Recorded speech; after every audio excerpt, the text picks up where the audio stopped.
Off ko ngayon guys, andito ako sa Solaniwa Onsen. Ang ganda ng sauna, 'di ba?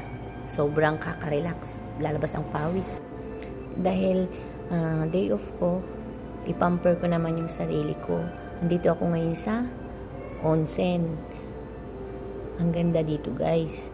Talagang marirelax yung katawang lupa mo. Dito naman, kapag pumasok ka dyan, hindi siya ganun kainit, pero talagang lalabas yung pawis mo. Diyan, no? Bali, parang hihiga na nakaupo ka dyan sa gilid yan. Pinakauna talaga akong pumasok dito, ngayon inagahan ko. Tapos, dito naman, ito yung mainit na gustong-gusto ko, marirelax yung katawan mo, hihiga ka dyan sa mga bato-bato-bato. Yan, no? Mainit dyan. Talagang sobrang labas ng pawis mo dyan. Yan yung tinatawag nilang bedrock. Ang sarap dito. Talagang sobrang relax.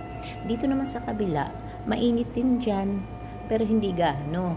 Pwede kang humiga, pwede kang nakaupo, kahit ano. Wala pa kasi masyadong tao, kaya okay pa. Dito naman ang tinatawag na tatami room. Yung tatami room na yan, mainit din. At talagang lalabas ang pawis mo. After dyan, pag papasok ka dito, malamig dito. Para bang ilaano yung init ng katawan mo. 'Di ba nakaka-relax siya? Ang ganda.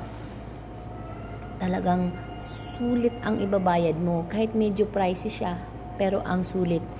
Maya-maya lang, dadami na yung tao dyan.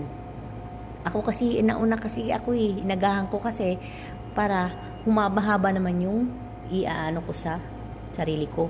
Thank you for watching.